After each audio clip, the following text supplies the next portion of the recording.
রাসূলুল্লাহ সাল্লাল্লাহু আলাইহি ওয়াসাল্লামের সাহাবী ইবনে আব্বাস রাদিয়াল্লাহু তাআলা আনহু থেকে বর্ণিত, তিনি বলেন যে খতাবানা রাসূলুল্লাহ সাল্লাল্লাহু আলাইহি ওয়াসাল্লাম, রাসূলুল্লাহ সাল্লাল্লাহু আলাইহি ওয়াসাল্লাম একবার আমাদেরকে একটা ভাষণ দিলেন। সেই ভাষণে তিনি বললেন, আইয়ুহান নাস, ও হে মানুষেরা, ইন্নাল্লাহা কাতাবা আলাইকুমুল হাজ্জ ফাহাজ্জু, আল্লাহ তাআলা তোমাদের উপরে হজকে ফরজ করেছেন, সুতরাং তোমরা হজ আদায় করো।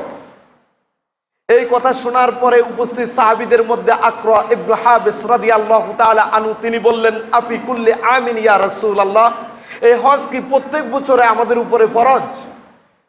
রাসূলুল্লাহ সাল্লাল্লাহু আলাইহি ওয়াসাল্লাম কিছু বললেন না, না বলে তিনি চুপ ছিলেন। তখন আকরা ইবনে সাবিত রাদিয়াল্লাহু তাআলা আনহুর কথার জবাবে তিনি একটা কথা বললেন, লাউ কুলতুহা নাআম লাউ ওয়াজাবাত, যদি আমি তোমার কথা বা প্রশ্নের জবাবে বলতাম হ্যাঁ প্রত্যেক বছর তোমাদের উপরে ফরজ, তাহলে প্রত্যেক বছর সামর্থ্যবান ব্যক্তিদের উপরে হজ আদায় করা ফরজ হয়ে যেত।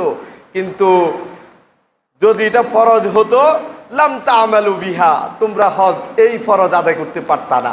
এই জন্য আমি চুপ ছিলাম। চুপ না থেকে হ্যাঁ বললেই প্রত্যেক বছর এটা ফরজ হতো, প্রত্যেক বছরেই করা লাগতো। আমি চুপ ছিলাম কারণ আমি জানি তোমরা প্রত্যেক বছর করতে পারবা না। ওয়ালাম তাস্তাতিউ আন তা'মালু বিহা, এটা করতে তোমরা সক্ষম হবে না প্রত্যেক বছর।